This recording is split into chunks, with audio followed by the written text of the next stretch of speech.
All right, so this is Kenny Santos out of Toronto, Canada for KennySantos.com. It's MLM Monday, so it's time for another network marketing tip. And this one is about the 5 must-haves and the secret to stress-free MLM prospecting.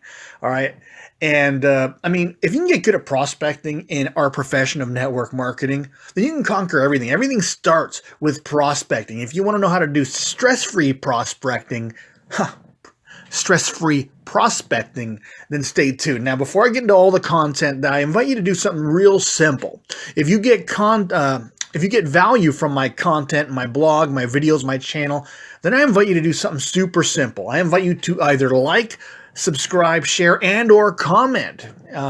Super easy to do, super simple to do, and it's an easy way for you to support my blog and my channel, and you can do it for free. And so what's the secret to stress-free prospecting? I'm running my R's a lot here, so sorry about that. And the thing is that network marketers, especially when they're new and excited about the business, they put a lot of pressure on themselves.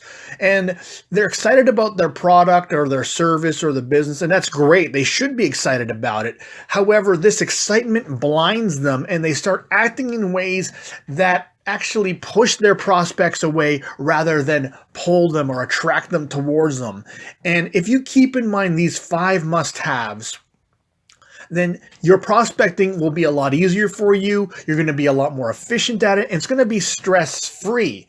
And, when I talk about the 5 must-haves, and these are qualities that your prospect must have in order for you to even continue on with the business conversation. I mean, once you hear that they are missing one of these 5, then you can probably, I shouldn't even say probably, then you could just go ahead and let them go, all right? Don't waste your time, don't waste their time. You could depart as friends. You don't have to shoot them down. I mean, you care about them as humans, but you don't care whether they join or not. And so let's talk about the musts, all right? The 5 of them. Number 1, they must be open to a home-based business. They must be open to a home-based business. Number 2, they must be willing to work. Number 3, they must be willing to invest in themselves. Number 4, they must like your product, service, or company. And number 5, they must be hungry for more in life. And I'm going to go down each one of these and break it down. If someone says that they're not open to a home-based business, if you ask them, are you at all open to a side project, if it didn't interfere with what you're currently doing, and they said, no, I'm not interested, they're not a good prospect for you. You thought that they were perfect because of their network or because they had enough money or because they had a lot of influence or whatever the case may be, but they're not perfect because they don't want a home-based business, all right? And there's no reason for you to convince them otherwise. Just go ahead and let them go and go on to the next person, all right? Someone says they're not open, or this one of those pyramid things. If someone says something like that, if this is one of those pyramid things, you're talking to someone that is determined. They probably don't like the whole profession of network marketing, and they don't like it either because of ignorance or they got burned in the past or whatever the case may be. But if you try and reason with someone like this that hates our profession, they are determined to misunderstand everything you say. So there's no reason to spend any more time with them. Just dismiss them. Just say, you know what, looks like it's not a good fit. I appreciate your time, though. Someone, they must be willing to work. That's number 2. If someone says they look at everything, they look at the information that says, you know what, this looks like too much work, let them go. You see, the amateur network marketer might say, it's not that much work. It's really easy. If you shave your spot now, half the work will be done for you, all that stuff. Don't even try and convince these people, okay? If you don't want anyone on your team that doesn't want to work, right? And so take the pressure off you. They've just disqualified themselves, and you don't have to convince them, right? They must be willing to invest in themselves. If someone says, this isn't going to cost me any money, is it? It's probably not someone that's going to join your team. That's someone that you even want on your team. Who would want someone on their team they're not willing to invest in themselves? All right? No need to convince them. The amateur would say, well, it's not that much money and you're going to make so much more. It's falling on deaf ears, all right? Don't even worry about this. They must like your product, service, and or company. This is huge.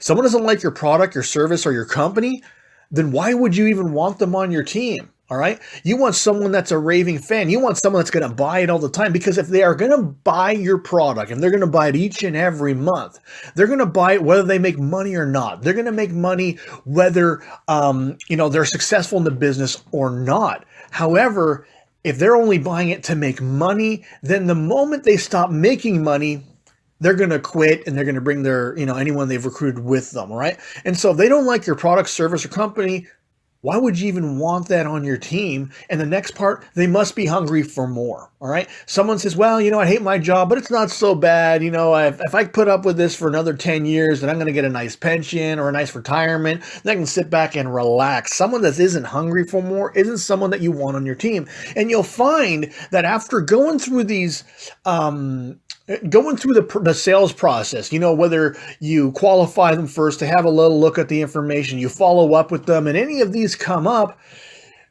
these are difficult objections to overcome because you cannot overcome them with logic, all right?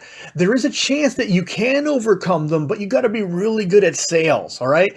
And the thing is that even if you can overcome them, even if you can't overcome these objections, these are the types of people that are going to join, but they're going to end up quitting within their first month. And so it's kind of like this effort that you put into someone, into this process, and then it doesn't even come to fruition, all right?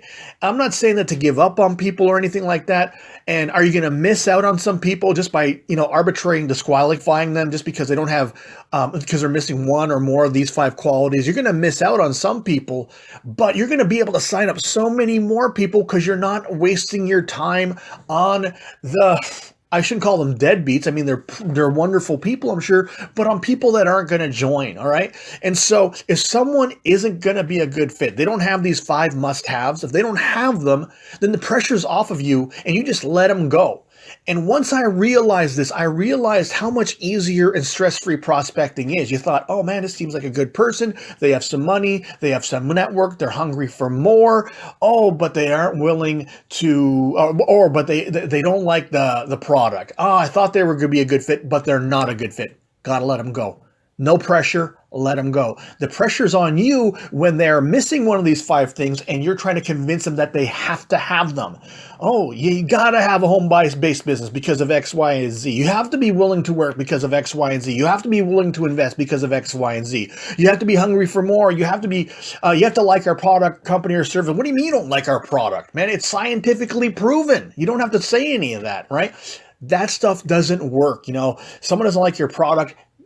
Spouting off facts that it's clinically proven and it's invented by a Nobel Prize winning scientist it just falls on deaf ears. And so the stress leaves because you're not trying to convince anyone that isn't a good fit. And by the way, if they have all of these characteristics, if they do want to start a home-based business, if they are willing to work, if they are willing to invest, if they like your product, service, and company and they're hungry for more, it won't take a lot of convincing for them to join.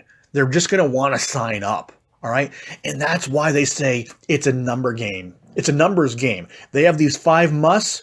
Just go through the numbers until you find people with these 5 must-haves. And if they have those must-haves, that's someone that you want to chase. But in the end, you don't even have to chase them because they're either going to sign up with you or they're going to sign up with someone else. They're going to want to join. All right. So look for these 5. And if they are missing one of these 5, just politely dismiss them. I mean, you don't care whether they join or not.